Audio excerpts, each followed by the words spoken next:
Hello there. Welcome to the Saroy channel, wherever you are in the world, and so much love to each and every one of you. How are you doing? I do hope you're doing marvellously well. I'm doing great, thank you very much. And don't forget, you need to go and get yourself a lovely sparkling glass of drink, champagne, wine. You deserve to treat yourself, because we all do. We all deserve to spoil ourselves from time to time. And I've got a fabulous story for you tonight that you're just going to love. And what is more spoiling than listening to a lovely story? Nothing beats a great story. And let's get started with tonight's story. Dear Sarah, and all your lovely listeners, Enid could hear the loud, tentative rapping at the front door. And let's just say she was hoping that her friend Bridget would make the long, arduous journey down the long, sweeping oakwood staircase to answer the door for her. Could she not just pretend that she hadn't heard it? Bridget would be forced to get up on her account, which would certainly spare her a whole lot of grievous trouble. For getting out of bed for Enid had become a laborious, hazardous, painful mission. She could hear Bridget groaning in the room next door to hers. "Enid, get your lazy butt out of bed, will you? Answer the door, for goodness sake. It's your turn tonight. It's your turn to attend to the front door. Or have you conveniently forgotten that you're on duty tonight?" She squeezed her eyes tightly. She wanted Bridget's ear-splitting, badgering, somewhat shrieking voice to go away. Please go away. Please go away. That annoying woman could really get on your tits. She had the kind of searing voice that could cut through bone, marrow and sinew, and was not easy on the ears, especially late in the night or very early in the morning, when she could at best be compared to an infuriating bedside alarm, or at worst an ambulance siren, screaming and shrieking and wailing through the streets. She burrowed her silvery head of hair deeply into her pillow. She could pretend to be asleep for another 15 seconds, could she not? Then maybe, just maybe, her friend Bridget would show just a teensy-weensy bit of compassion for her on just one day in her miserable life, and answer the front door on her behalf, as a selfless favour or a kindly gesture. Who was she kidding? In the 7 years they'd worked together, in this clandestine location for battered women, the victims from abusive relationships, never once, when Enid was on duty, had Bridget ever answered the door for her, except during that time when she had that fortuitous bout of pneumonia, which had been a close call with death. Even the doctors had been amazed that she'd pulled through, but Enid was sure she knew what it was like to die. She remembered she had so nearly just slipped away, like a light feather on the wind, and the experience had been surprisingly pleasant, so Enid no longer feared death, describing it as not altogether an unpleasant feeling. Let's just say that Bridget, who was 10 years her junior, had a back as straight as a pencil, a slender body that moved with a buoyant grace, so she had no comprehension whatsoever of what Enid went through every time she climbed out of bed. So how could she even begin to remotely appreciate what it was like to live in a battered, uncooperative body that had almost certainly seen better days? The knocking on the front door persisted, while the piercing, loud crescendo of Bridget's voice reached fever pitch, causing the floorboards in Enid's room to groan, and the drinking glass on her bedside table to rattle precariously, almost as if any second it might just crack and break. "What the hell is wrong with you, Enid? Get the bloody door, will you?" If it proved anything, Enid thought privately to herself with a somewhat smug satisfaction, Bridget had quite some voice on her. Too bad it hadn't been put to better use, like being moulded into being an opera singer instead of becoming like an obnoxious roaring siren in the middle of the night, used skillfully to harass Enid when it was her turn to answer the door, and reluctantly get out of bed. It had been an unlikely, improbable friendship between both Bridget and Enid, born out of unfortunate circumstances that had brought the two women serendipitously together, who would otherwise have never crossed paths. Suffice to say, Bridget had got to an explosive place in her life where she'd actually ended up beating her husband over the head. It was lucky he had survived the ordeal, but let's just say it had been a close call. Both women knew what it was like to live in fear every day of their lives, They received a hand financially every year for their enterprising work from charities that support the victims of marital abuse. Both Bridget and Enid were like close sisters, but there were things about each other that niggled them both, as is often the case with people working tightly together, in a confined living space, under the same roof. Bridget found Enid to be a bit slow and unsteady on her feet, believing Enid to have an inclination towards laziness, while Enid thought that Bridget was a little bossy and sometimes as rigid as some of her rickety bones that simply refused to bend. Enid got out of bed. "Enid! Enid! Get out of bed, you lazy cow, will you? You're on duty tonight," came Bridget's voice screeching through the night. "There's someone at the front door, and I'm not going to answer it for you. You're on duty. You do it. And don't you pretend to be sleeping. I'm not going to buy into any of your sneaky tricks. I wasn't born yesterday, you know." Enid briefly glances at the digital alarm clock on her bedside table. It's 3 o'clock. You've got to be kidding me. This was a godless, unforgiving hour of the morning. All right, Bridget," she calls out. "Keep your knickers on, as from where I'm standing they're definitely falling off. I'm getting up, but we can't all be as sprightly as you," she says, with a twinge of sarcasm in her voice.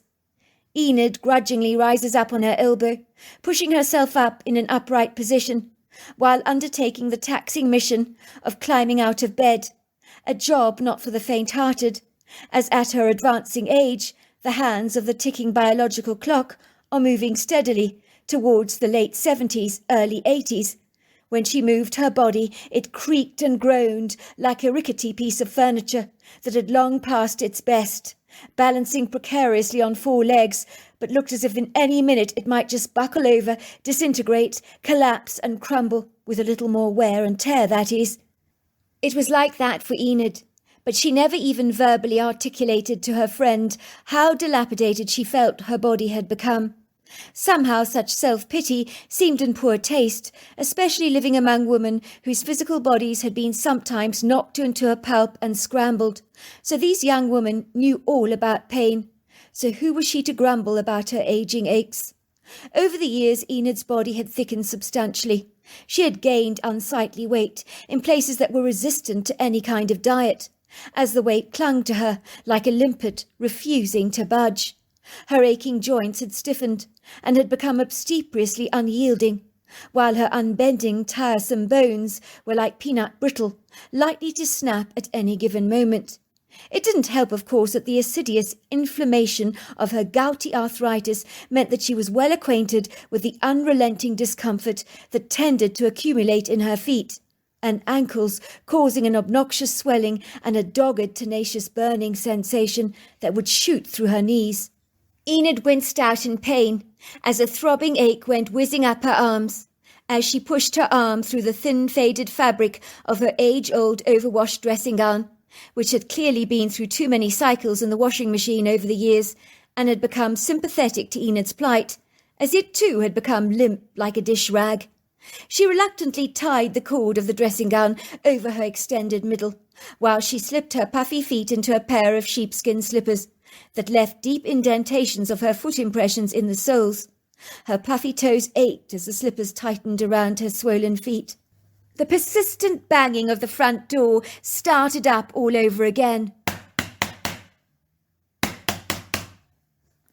The furious rapping became almost belligerent, while Enid's bladder stung with fullness. She needed to pee. She always needed to pee. She was torn between a rock and a hard place and knew that she would be wise to overlook her ablutions for now, as whoever was at the front door seemed hell-bent on getting inside the house. So she better get down the stairs as quickly as she could to answer that door right away. Who was at that door? They seemed desperate to get in. Enid manoeuvred her square-shaped body as quickly as she could, like an old piece of reluctant furniture being dragged across the floor. Her body ached and groaned, every bone heaving with the stress of navigating her cumbersome shape like a gargantuan ocean liner through a narrow waterway. She grabbed hold of the wooden railing, easing her form down one step at a time, so that each foot landed safely on the Persian runner, that glided gracefully down the central staircase in this old Queen Anne-style home. She could hear Bridget's loud voice again, blazing through the silence. "Get a move on, will you, Enid? There's someone at the bloody door!" Enid breathed a huge sigh of relief and self-congratulation when she'd reached the bottom step. The exertion of moving so speedily meant her heart was now thundering in her chest, almost as if she'd run a marathon. Her breathing was raspy and disjointed, but she felt triumphant about getting down the staircase as quickly as she had done so. Enid ambled through the narrow passageway towards the front door, her willful, truculent, stiff bones having warmed up ever so slightly, her mobility less jarring, almost as if her joints had suddenly received a much-needed oiling. "I'm coming! I'm coming!" she called. Enid peers through the peephole in the door.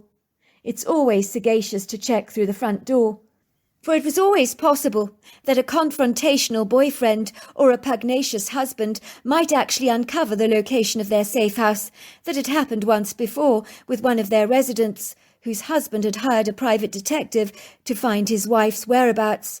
So you could never be sure who was on the other side of the door, and you did have to check. It's dark outside, but even Enid's waning eyesight is not as sharp as it used to be.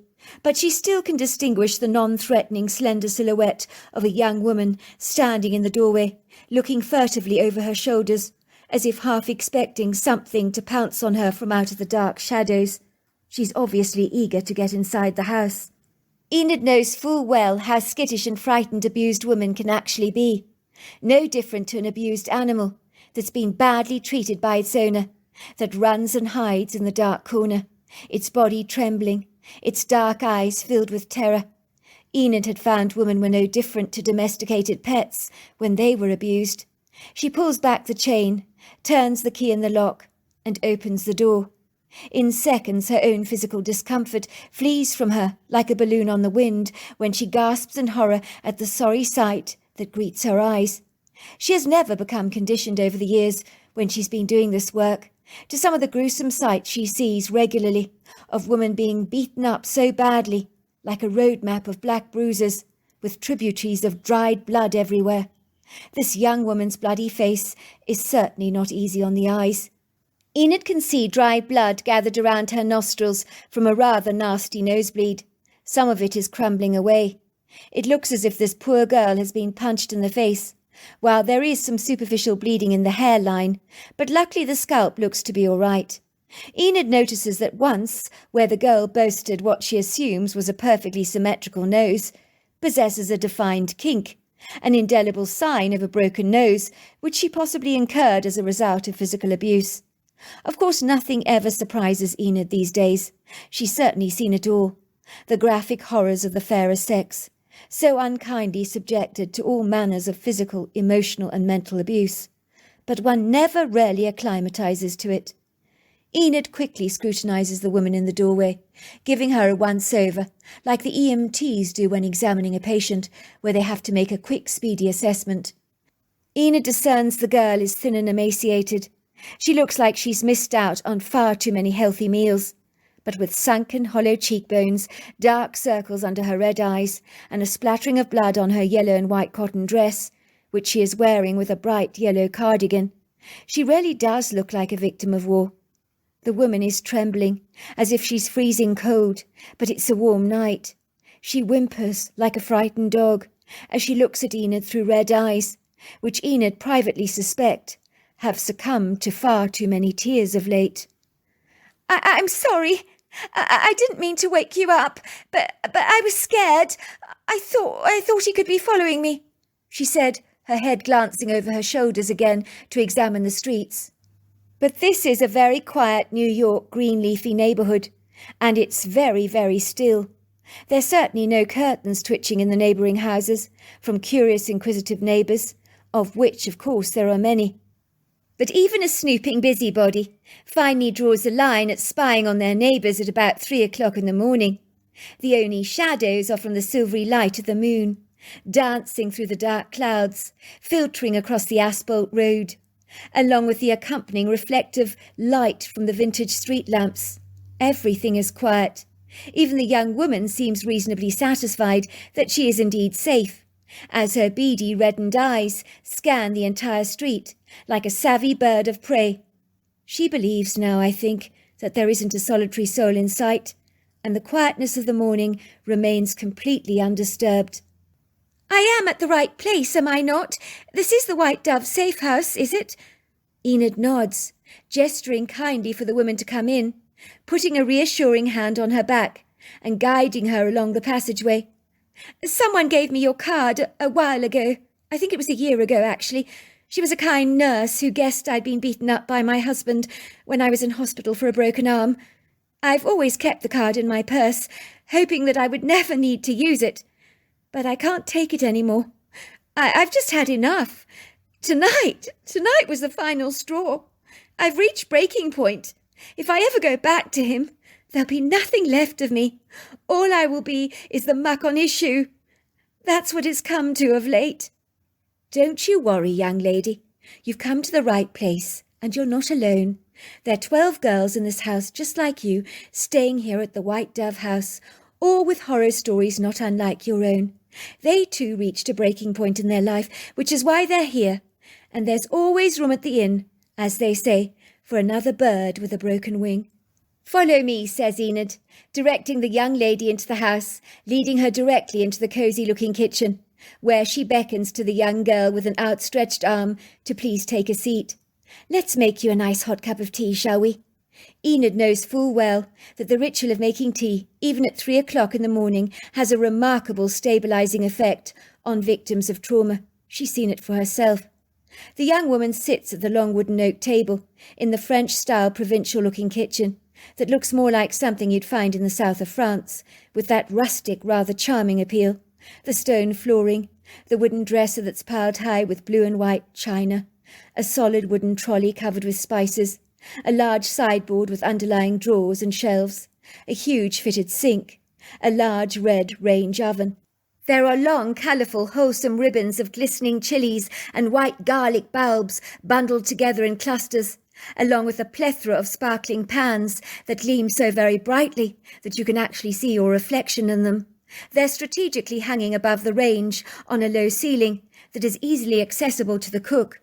Enid places the bright red kettle onto the sturdy gas hob, and before long the kitchen is filled with a strangely reassuring whistling sound of the kettle singing.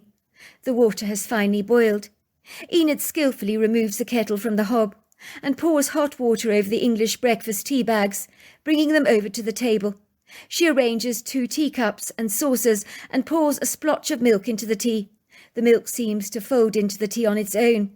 She pushes a cup over to the young girl, who clutches the teacup gratefully in her hands, rather like a hot water bottle. "Sugar?" asks Enid. "It might actually be a good idea for you. As my good old mother used to say, it's certainly the best remedy for shock. It works every time."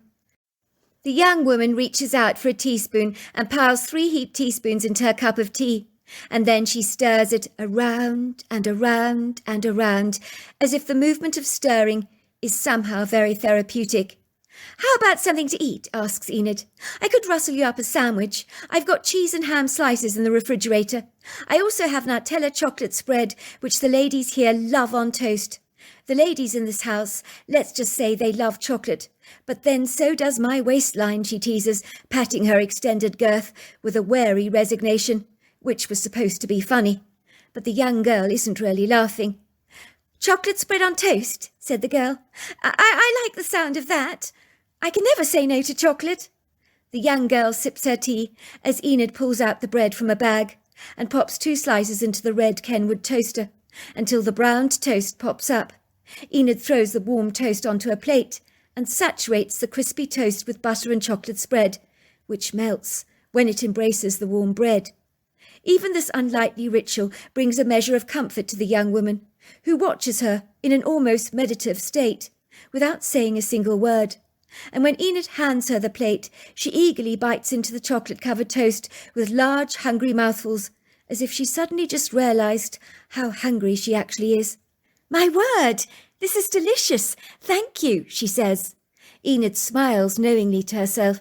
She's seen it all before, in the abused victims of wife battering who stay at White Dove House over and over again. Granted, sugar gets a bad rap these days, she thinks privately to herself. We're always told it's white poison.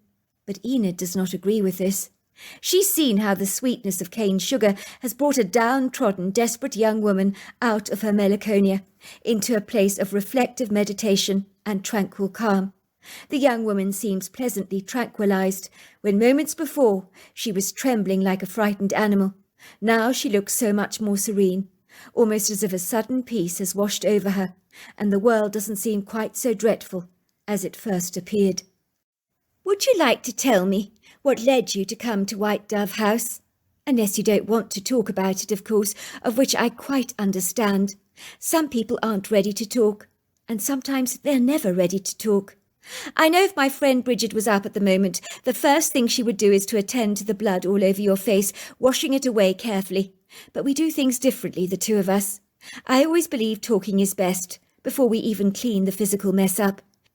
It's always what's in here, says Enid, putting her hand over her heart, that hurts the most. The fact that it's not physically bleeding doesn't make it any the less traumatic. Believe me, I know all about marital abuse. I was in an abusive marriage myself for over 15 long years, until one day I just couldn't take it anymore. I knew if I hung around for a moment longer with my husband, the next time he'd probably kill me, or I him. So I got out of that relationship before it was too late. The trouble was it crushed my self-esteem so badly. It took me a long while to ever regain my confidence and self-esteem. Of course I was young back then at the time, but I could find no peaceful sanctuary or safe haven for emotional support, or anyone to talk to who understood what I'd been through, which was why Bridget and I started up this White Dove's place. The girl regards Enid with wide eyes. Enid knows when she opens up about her abusive marriage that young women are much more willing to talk to her. It's like in her they have found a likely ally, someone who rarely comprehends and relates to their pain. My name's Orla, O-R-L-A-G-H. What's your name? I apologise for not introducing myself to you earlier, but my emotions got the better of me, and when that happens, I just can't think straight. Well, that's perfectly understandable in the circumstances.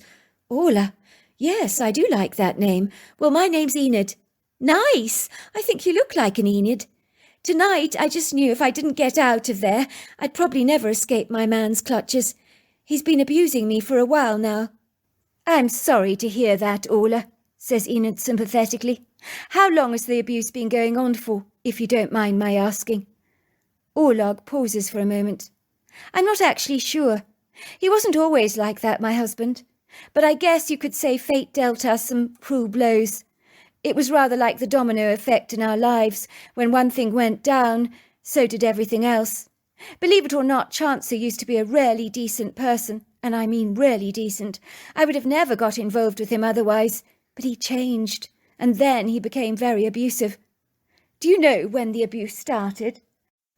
Well, it was like he became so angry and belligerent with the world, you know.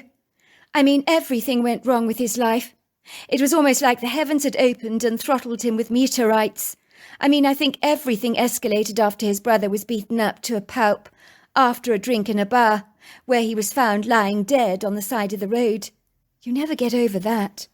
Of course you don't. That's terrible. Anyway, after his brother's fortuitous death, upon whom the police were never able to solve, I might add, he kind of started to change. He'd punched the walls, claiming he hated this goddamned world and this miserable life of his. He went to work one day and returned that evening to tell me he'd got fired, as he'd actually punched his boss. He punched his boss, says Enid, reflecting over the words. Not possibly the wisest thing to do. Why did he do that? What I gleaned was he asked his boss for a pay rise. His boss told him that he needed to show him a little more productivity on the work front before his wages could be increased. At the time he was earning jolly good money, I might add. We were living in a relatively decent Manhattan neighbourhood, renting an upmarket apartment. She pauses for a moment, taking a deep breath. Things were jolly good back then, actually. Until his brother died, that seemed to just ignite the firework. It caused everything in our lives to explode. After that, Chancer, who's my husband, became so angry all the time. Everything would get him grievously upset. I found living with him a complete, total and utter nightmare. I quite literally had to walk on eggshells, as he'd lose it over the tiniest, craziest things, like if I brought back home the wrong brand of peanut butter. It was like he would almost have a coronary arrest, as if I'd brought a dangerous explosive into the house. He would become insanely irate. In a nutshell, I do think the day he got fired from work was quite literally the beginning of the end. You know, he actually broke his boss's nose and punched him so violently hard. It took 3 men to restrain him and to pull him off his own boss. Mr. Brothering, who is Chance's boss, is a very good man. He refused to file any charges against Chancer, as he understood my husband was grieving, which was jolly decent of him in the circumstances, as a lesser man would not have been so forgiving. I understand that, says Enid, but no matter what you're going through, no matter how bad things get, there is no excuse for violence. Anyway, carry on. I don't want to interrupt the flow of your story. In my husband's industry, he couldn't find gainful employment anywhere, as word had got out about his altercation with his boss, and no one wants to hire someone who's beating up the boss or is physically violent. My husband sank into a deep depression and despair, because he couldn't find work, and he was far too proud to get menial work, like flipping burgers or working in a bar. No, he was too good for that, which was such a pity, as sometimes you just need to bite your lip and get on with it, as we all go through times in our lives when we have to do things we don't enjoy to survive. But not Chancer. He was too good for that. By this stage, anything I would say to him would get him started. I told him I was going to get a job as a waitress somewhere, because we had to pay our bills, and that went down like a lead balloon. Over my dead body are you going to get a job as a waitress? Do you realise how humiliating that will look on me? No wife of mine is going to work, and that's final. Do you understand that? Every word out of his mouth was F you and bloody. I remember he slammed me against the wall so violently, but he pounded the wall with his fists. Luckily he hadn't hit me then, but he damaged the wall of our house, so we never got our deposit back to cover all the costs of the damage. Every wall was full of holes by the time we'd left the place. The abuse, of course, started later, when a work colleague of his told us we could stay in his trailer home on a plot of land, where he and his wife were going to build a craftsman home. At the time he was postponing the build for a couple of years to raise more finances for the project, as he wanted no expense to be spared during the build, and was waiting for some investments to come through for him to cover all the material costs. I believe he and his wife had bought the trailer home as a temporary on-site property while the build was in progress, so that they could observe the entire process, making absolutely certain that everything was done to perfection. Well, that was the general idea anyway. Well, I think Chancer was very lucky to have a friend like that, offering him free accommodation, reflects Enid. I imagine by then you had no money to support your previous more affluent lifestyle, am I right? Certainly you're right, and it wasn't good news moving into that trailer, let me tell you. It was conspicuously going down in the world for us, especially for Chancer, without wishing to sound snooty.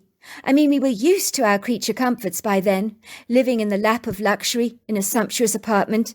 Then moving to a poky trailer home was hardly very pleasant. It wasn't bad, actually, for a trailer home. Don't get me wrong, it was in remarkably good condition, to be fair. A couple of bedrooms, a nice living room, electricity and running water. I mean, what more could you actually want? But Chancer was hit with the grim reality that we weren't going up in the world. He had always been ambitious and successful, but no one in his line of work wanted to hire him, as I was telling you. So his self-esteem plummeted. I think he felt as if he was on a sinking ship, upon which he had no control, and that he had failed me, and failed himself. So he began to abuse me. He'd beat me up and lash out at me, call me every name under the sun. It wasn't pretty, but I think beating me up made him feel a bit better about himself, as strange as that sounds. Why didn't you leave him, dear? Now, I'm not pointing an accusatory finger, I'm not. I was in exactly the same predicament as you. I also never left my husband. I postponed it all. I put up with the abuse, because underneath it all I felt so worthless, as if I deserved to be treated with such disdain. But no one deserves to be physically attacked, in their own home of all places. I don't really know. Love is a complicated thing, is it not? One is reluctant to let it go. I mean, Chancer had been so wonderful before his life hung around him in rags. But after he lost his job, he sank into a despairing depression. He began to drink an excess of beer. That was when he became rather abusive. I suppose I viewed him a little like a gardener examining a bedraggled plant that many might toss away and put on the scrap heap. But I was desirous to do everything to revive it, save it in any way I could, using rusty water, banana peels, new soil, planting it in a different location perhaps. But nothing ever worked. But you still do everything you can. You don't want to give up. You keep fighting because at the end of the day you care about that plant and you want it to pull through, however badly the odds are stacked against it. Well, that's how I felt about Chancer.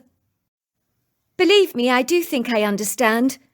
So what happened this evening that made you decide that this was the final straw? Well, Chancer wanted to kill this most beautiful Bigfoot. This beautiful Bigfoot with his rifle. Believe me, he tried, but I wasn't going to let him do it. I physically hit him to stop him from doing such a nonsensical, outrageous thing. And then he turned his wrath on me. He began to beat me up. He was swearing at me.